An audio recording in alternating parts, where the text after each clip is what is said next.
notebook that says in Italian, if you sin, let it be original. Sex, drugs, and rock and roll. Wow. Well, I'll start with the story myself, my own little, not all the details certainly, but just to again tell you why I'm involved with this.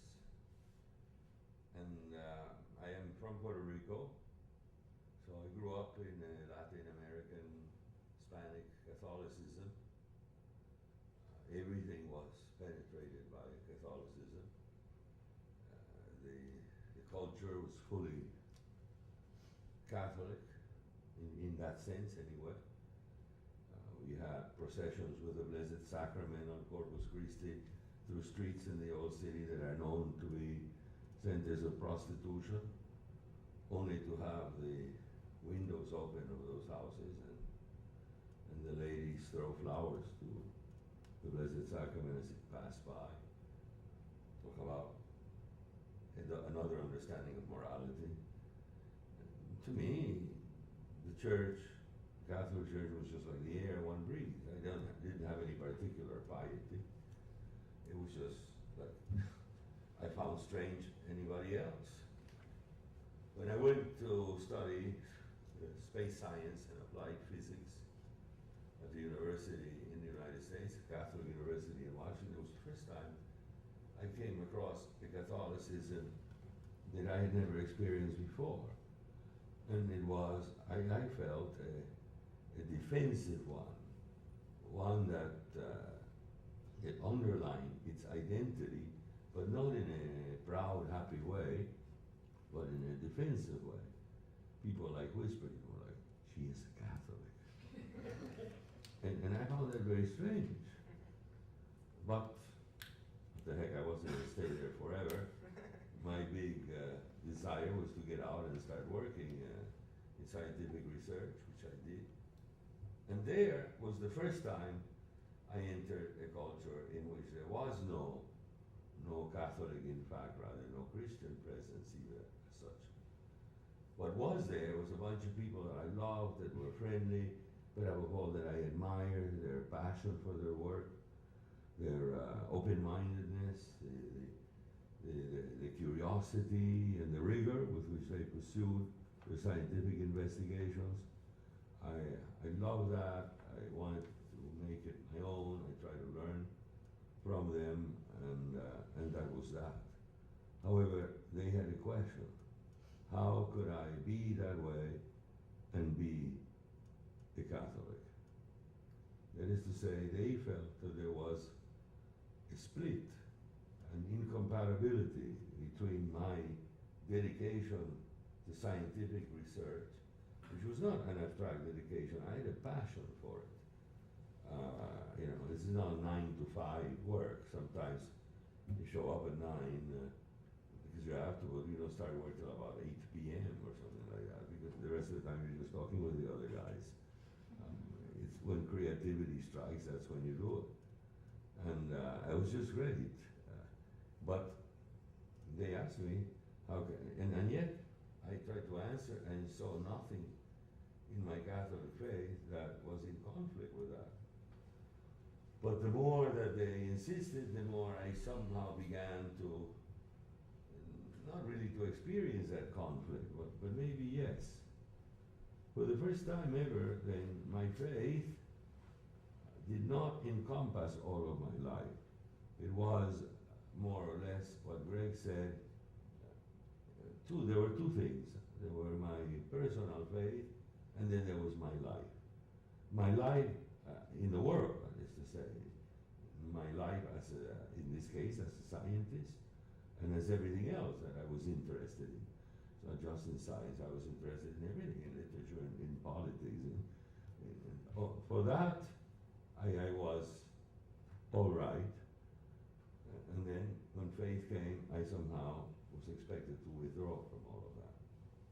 Well, I try to understand that, wonder what had happened and how I could explain this split and explain it to the others that there is, in my my opinion, this is a false split.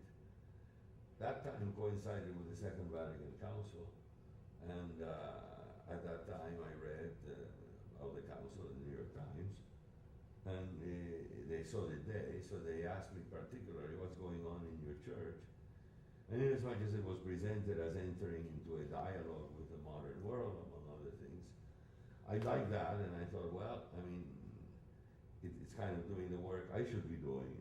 Instead of me doing it, I allowed the council to do it, because I was engaged in the same thing, establishing a kind of dialogue with these people. So I loved it to find out that the church was involved with that, and finally had decided to take a look at that situation. And that, I said, well, I will try to read what are the sources of the thought that was guiding the council. And there is where I began to read those thinkers that Greg mentioned, the Lubac, Balthasar, but also Paul Claudel, Bernanos, and T.S. Eliot, and all of that, because I know they were sources quoted by people who were engaged in the council and the side that I identified with. And that began my intellectual search for a way of healing this split between faith and real life. Many things happened. My being a priest is in a certain sense secondary to that. I mean, it was not part of that. I didn't think I had to be a priest to solve that problem. In fact, that seemed to be an obstacle, because now I had a more official faith card to show. But then I recognized a vocation I couldn't resist, so I followed it. But then within my work as a priest, I was sent back to school to get a doctorate in theology. So it gave me a chance to now systematically study the question. I would say to you that by the 1980s now, I had solved the problem mentally. And I am convinced that I have. That is to say, I now can give you a theological synthesis that in my opinion is perfectly satisfactory and unassailable and correct, and everyone who is intelligent should adhere to it. that doesn't recognize the split between faith and life, between science and faith, or between literature and faith, or between politics and faith, or anything. But then, so what? I knew the theoretical answer to it, but it was not enough. Nothing was happening. And so I stayed like that, waiting for something to happen, though. Intellectually satisfied, but just that. Until I met someone, a priest, who today is the Patriarch of Venice, the Cardinal who was the Archbishop of Venice, which is lovely because I now have an apartment in Venice. Anyway, it has its advantages. And I met him when we were both engaged in an educational project, promoting that theological vision. And he was different. There was something about him that I had never seen in a priest. He was the freest man I had ever seen, and yet he adhered to every teaching of the church. I met priests who adhered to every teaching of the church, but I have to say to you that this adherence seemed to me at the cost of spontaneity, freedom, enjoyment of life. It seemed something that closed and not opened. And I met priests that were free and loving of life and open to many things, and yet they didn't believe a damn thing of what the church taught. This man not only was both, but indeed one and the other were almost identical. That is to say, the reason he enjoyed life and was free is because of his faith in the proposal of the church, his experience of the life as a Catholic, And the reason he adhered to the teaching of the church was because they moved him in that direction. They moved him in the direction of openness and embracing, being interested in and embracing everything that was good, interesting, and to do so freely. It's just something that you did not find, and perhaps I find it difficult to find even now, when the two are not seen as opposing each other, but as working together, as two aspects of the same thing. So I asked him, I said, how come you are like that? How come you think like that? And he said, well, you see, I was educated by this Msgr Luigi Giussani. And who's he? And then he gave me his name, told me the story, movement, etc. But then that was a foreign, strange thing to me.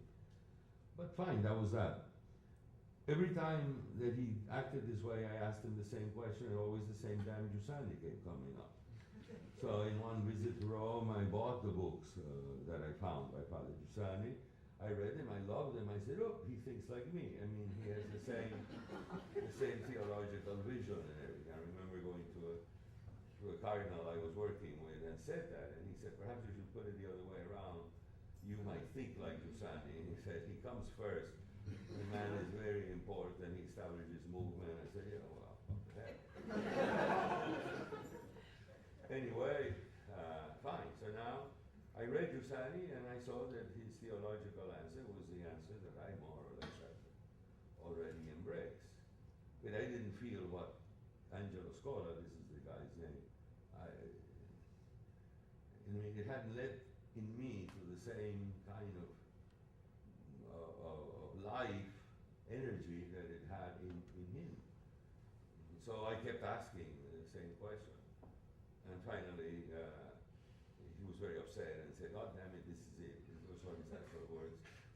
And he said, I'm not answering any more questions. He said, the next time you come to Italy, I will arrange it. And you can meet Father Giussani and you can ask him yourself. So that happened. So I showed up in Milan and saw Father Giussani, only that Scola wasn't there. He had framed us, he had set us up. He put the two of us together, and he never intended to be there. So Giussani was thinking, what the heck is this guy here for? And I was thinking, what do I say to him? You know, hi, I like your books. Can you autograph these? So it's a very awkward meeting. At the beginning, it was lunch. Thank God for the lunch, because it was great stuff to eat. I said, this much I liked of the movement. They certainly eat well. So he said, tell me your story. And I more or less told him the story I've just finished telling you. And at the end of this long conversation, he had asked me for help for the movement in the United States. And I agreed. And so when I got back to the United States, I began to be more involved in certain of the activities of the movement. Never did I think myself part of it. Until 3, 4, 5 years later, I realized I was never recruited, I was never asked to join anything, and my participation in the activities were purely because I love them. But I was noticing that through them, through being with these people and living life with them and doing these gestures with them, that theological synthesis I had worked together had become a life, something concrete, a real life, an experience of life, and not just a thought. You understand the difference? Because this is very important. The passage from an abstract discourse to an actual life. And I noticed that happening in me.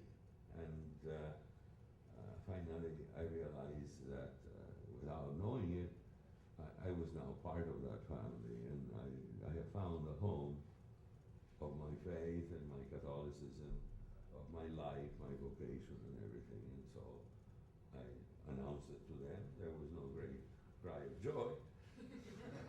We just continued doing what we were doing, but now I wasn't just helping from outside, but I was totally belonging from inside.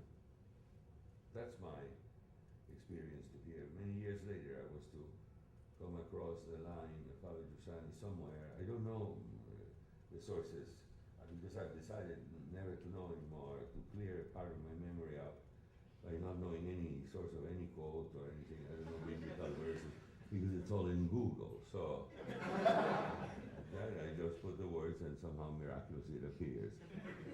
So somewhere in there is a phrase where he says that you could have a right theology, for example, in this case of Christ as the center of history of the universe, obviously the Holy Father's teaching and its theological ramifications in Balthasar and the Lubach and all that. And you can hold to that and adhere to it, and it's true, but you must remember that prior to being all of that, prior to Christ being the center of history of the universe, he was a lump of blood in a woman's womb.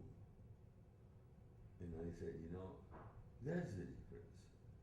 Christ, center of history and the universe, is an abstraction, is a discourse, is an intellectual concept, which is correct.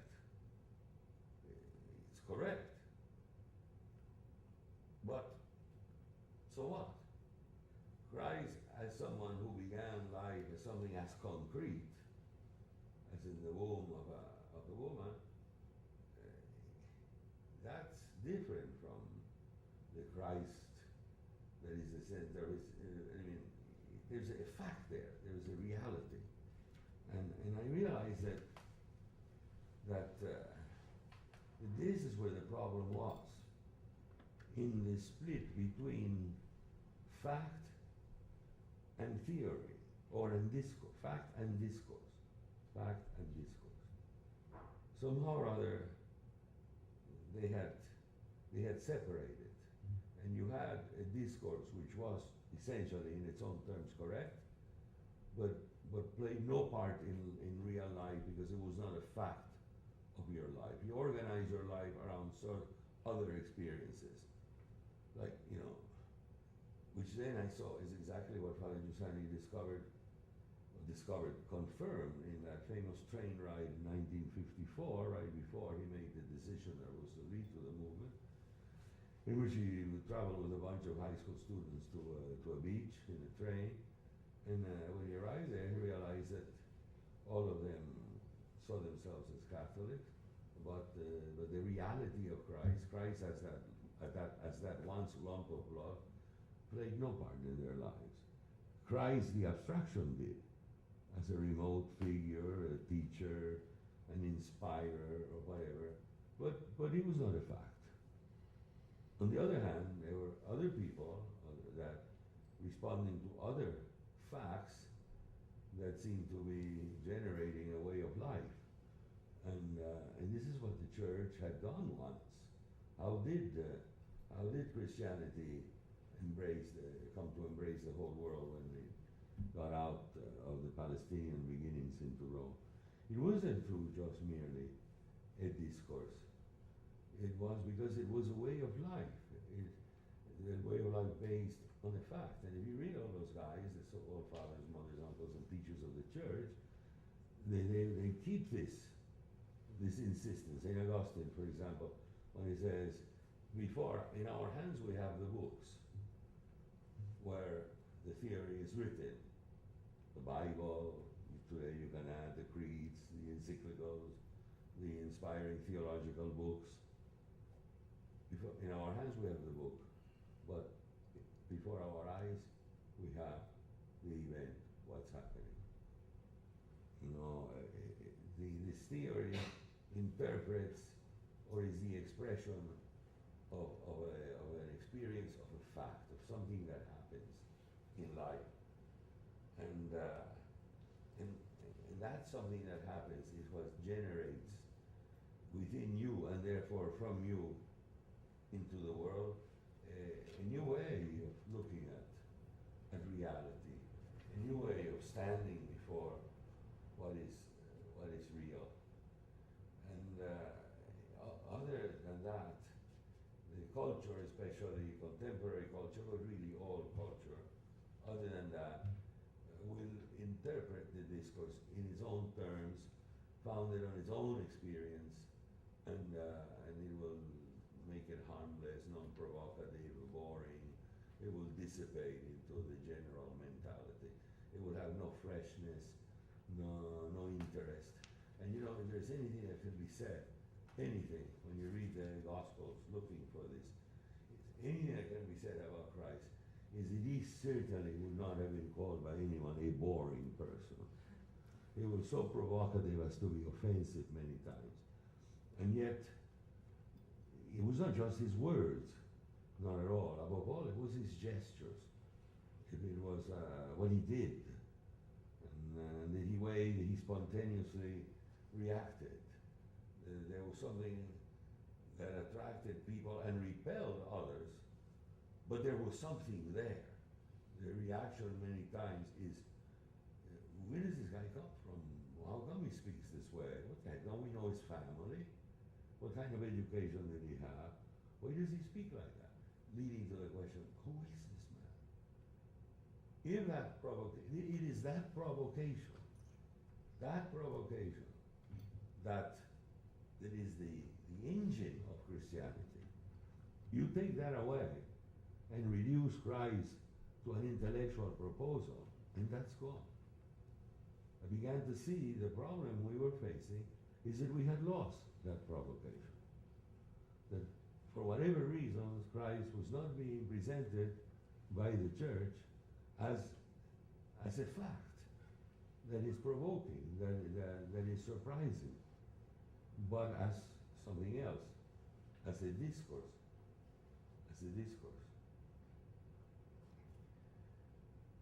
Look at the New Testament again now from this perspective. And you see this almost in every encounter. By the way, one of my great sources of my theology and worldview is Monty Python. and so if you read the Gospel from a Monty Python perspective, it's much better than if you read it from any pious perspective. You see much more. Because there are some things that are really amazingly funny. And let me give you one example. The man born blind. Now, you might not think that's funny, but think of it this way. This guy asks for nothing. He's just sitting there. It's one more afternoon. When you're born blind, what the heck do you do? I mean, you just sit around, I guess. And I can't imagine he is in great pain, misses his sight because he never had it. He doesn't know what it means to see anything.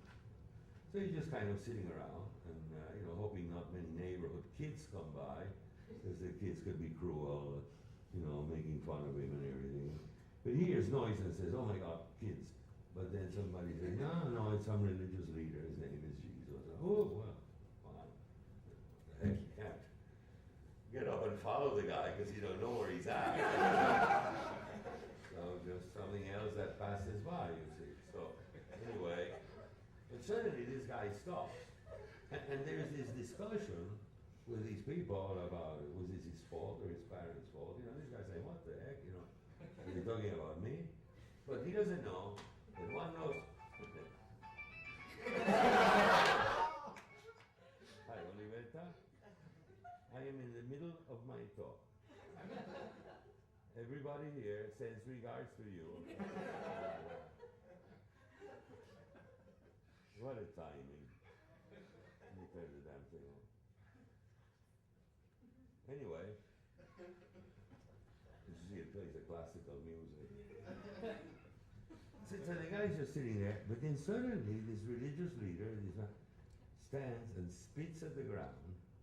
Whatever the discussion was about, his gesture to prove his point was to spit on the ground, make some mud, and throw it in the guy's face, who's just sitting there. Now, you think about it, what it must be going through his mind. What the, this is worse than kids.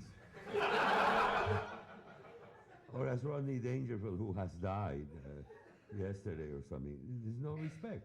Nowhere is people, they're so savage, they even throw mud at people who are born blind, And so, he probably says, what the heck, And Jesus, what does he say? Well, go wash.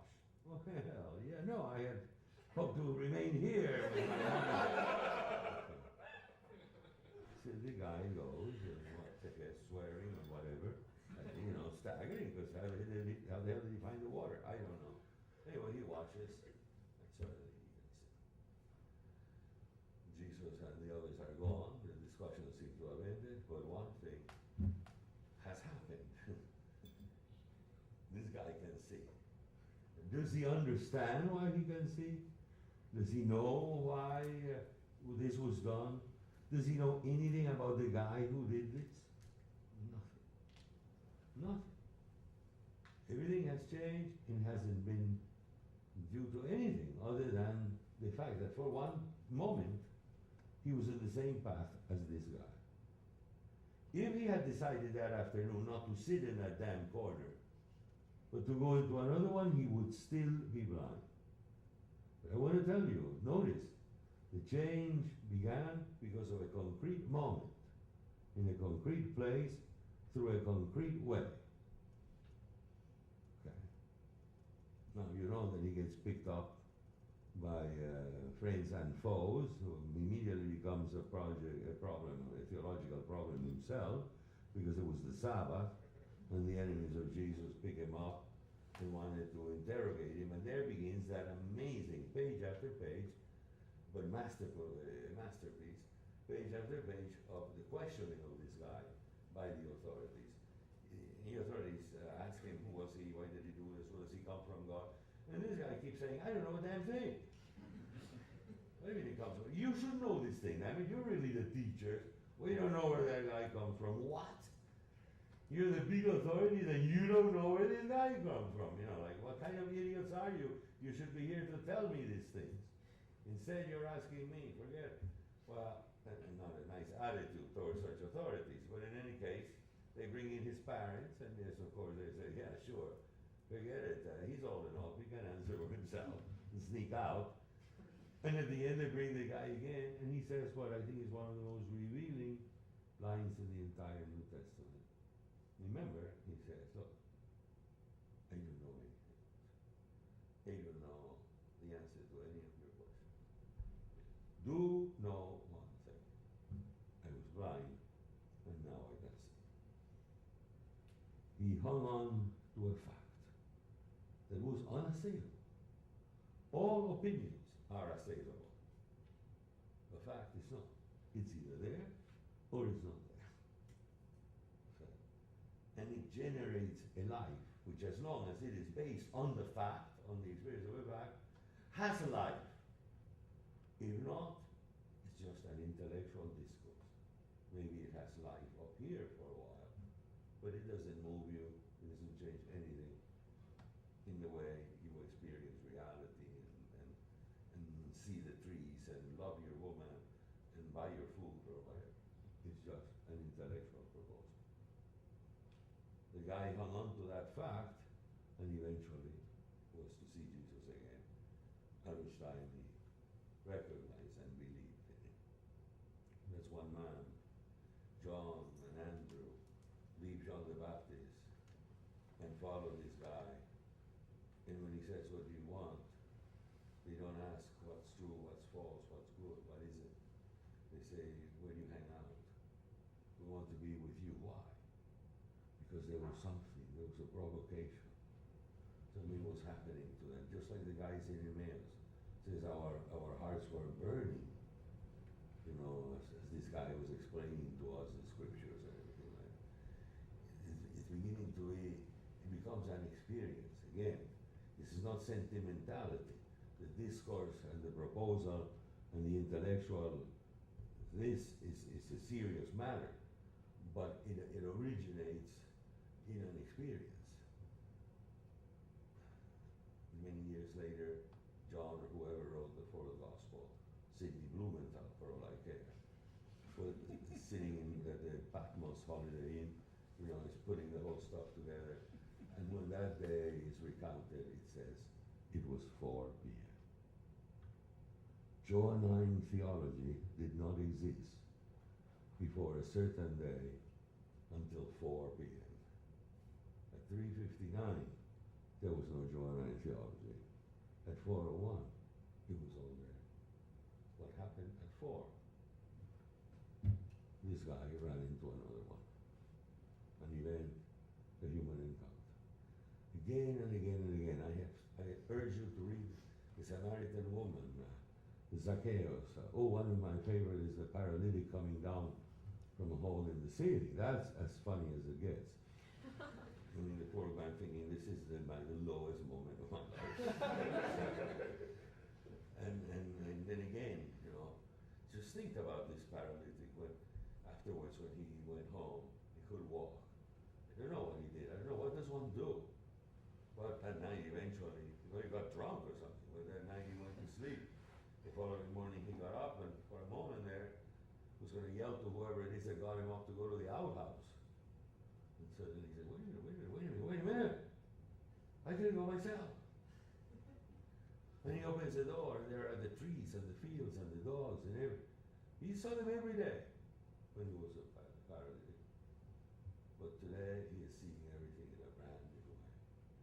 So totalizing is the experience of the encounter with this Jesus. That even going to the bathroom changes.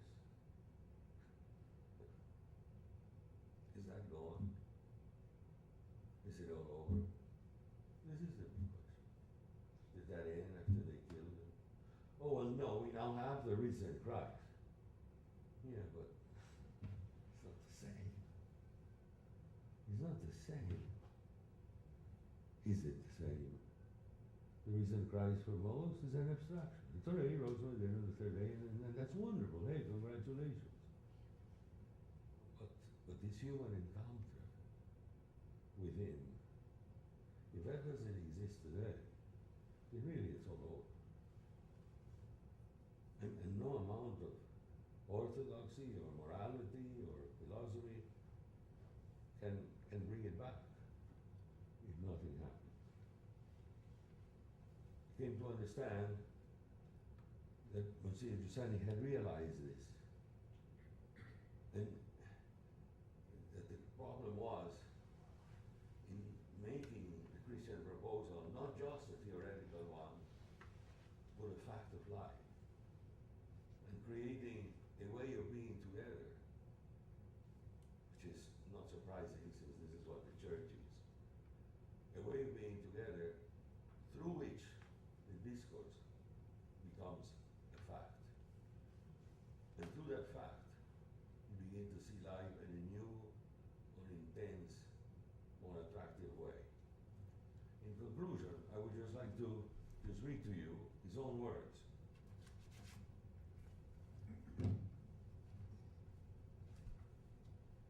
In 1998, the Holy See, the Holy Father convoked all the so-called movements in the world for a big shindig in Rome. And 4 founders of movement were asked to appear there before the Pope, and 900,000 people, it was Pentecost, and explain what the heck their act was about, you know. What had moved them, what distinguishes their movement, what's going on. Well, if you're asked to do something like that, which is really to give an account of your whole life, you either prepare or you take it as a joke. But if you decide to prepare, you're going to think exactly what it may have been. Father Giussani prepared, so it's interesting to see what was the first thing he said to the Pope, explaining everything. And he said, way before that day in 1954, the question, the passion, the reality, the amazement that has moved him all the time is the one provoked by the 8th Psalm. What is man that you should keep him in mind, mortal man, that you care for him? It is a puzzlement, a curiosity, a passion about the human in all its limits, about the human identity. What does it mean to be a human being? That question, he says, is answered only by Christ, who said, essentially, that one man, one's full human life, was worth everything in the universe. What would it profit a man if he gained the whole world, but lose himself? This is what attracted him to Christ. This passion for the human. You know, you just don't run in there on Pentecost Day and stand before the Pope and 900,000 people and say, only one thing is more, the passion for the human. Same kind of passion that Grace talked about when you read the great works, see the works of art, enjoy the music, have your parties. That's why culture is one of our decisive areas of experience, because that is born from this passion for the human. And it's this passion for the human, it is encountering this passion taken to levels that were unimaginable in that person of Christ as he is lived today in the church, as the companionship coming together that he may be present to us with the same humanity as was then. That's what generated the movement, communion, and liberation. And years later, the Pope sent a letter to Father Giussani when a certain important age in the history of the movement had been reached. And he says to him, as I go back over the life and works of your movement, the first aspect that strikes me, Monsignor, is the commitment you put into listening into the needs of today's man. So the Pope has taken seriously that it is this passion for humanity. The only man never stops seeking, says the Pope, but when he is marked by the drama of violence, loneliness, and insignificance, and when he lives in serenity and joy, he continues to seek. The only answer that could satisfy him and appease this search comes from the encounter with the one who is at the source of his being and of his action. The movement, therefore, has chosen and chooses to indicate not a road, but the road towards the solution to the existential drama. The road that you have affirmed so many times, the road that is Christ, the encounter with Christ. Christ's experience as a human encounter that provokes friendship, companionship, communion. This is the method that Christ is, the reason Christ is present. The resurrection was for this purpose, to be able to create this way of coming together so that people of all ages till the whole show ends have the same experience of John and Andrew and the man born blind, the Samaritan woman, and the guy, the paralytic. A complete change in the way of looking at life, because it is not just, remember, the man born blind his change is a physical change, but this physical change leads to more, causes more. It's a brand new way of seeing things. The paralytic, again, he can walk, but now he sees trees in a different ways. Because something has occurred that has hit him at the very origin of his look at life. This is what it is meant to be. This is what faith generates. As the Pope said to Giussani, faith is shown to be an authentic adventure of cognition, of the way you know reality. For it is not an abstract discourse, these are the words of the Pope, nor a vague religious sentiment, he says, but a personal encounter with Christ which bestows new meaning to life. The Pope is telling Giussani, I know this is what you realize, this is what you saw, and this is the purpose that sustains the movement. Finally, Giussani himself, last year, wrote a letter to the Pope to celebrate the 50th anniversary of the movement, which we are celebrating this year. I find what he says here another happy way of expressing how, through the movement, theory becomes life. He says to the Pope, not only did I have no intention of founding anything, but I I believe that the genius of the movement that I saw coming to birth lies in having felt the urgency to proclaim the need to return to the elementary aspects of Christianity. That is to say, the passion of the Christian fact as such in its original elements and nothing more. The desire to recapture, to understand, to relive and repropose that which happened to all of those people that I mentioned to you. It happened then. If it cannot happen now, the show is over. But if it happens now, how does it happen? How is that format, that method, this is a big word for us, how is that method alive today? He says precisely it was this, perhaps it was precisely for this that awoke the unforeseeable possibility of encounter with personalities of the Jewish, Muslim, Buddhist, Protestant, and Orthodox worlds, from the United States to Russia, in an impetus of embrace and appreciation of all that remains of truth, of beauty, of good, and of right in whoever lives a sense of belonging. Christianity is identified with the fact, Holy Father, as you yourself have stated, not in an ideology. God has spoken to man, to mankind, not as a discourse, that in the end is discovered by philosophers and intellectuals, but as a fact. We are not saved by a formula, but by a person, and the assurance which he gives us, I am with you. In the great riverbed of the church and fidelity, Holy Father, we have always wanted to do only one thing, to bring people to discover or to see more how Christ is present.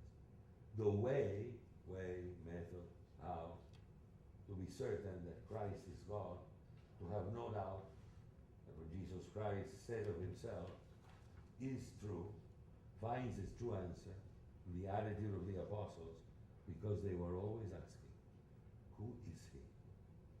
Struck in their experience by that exceptional nature of the presence that had invested their human experience.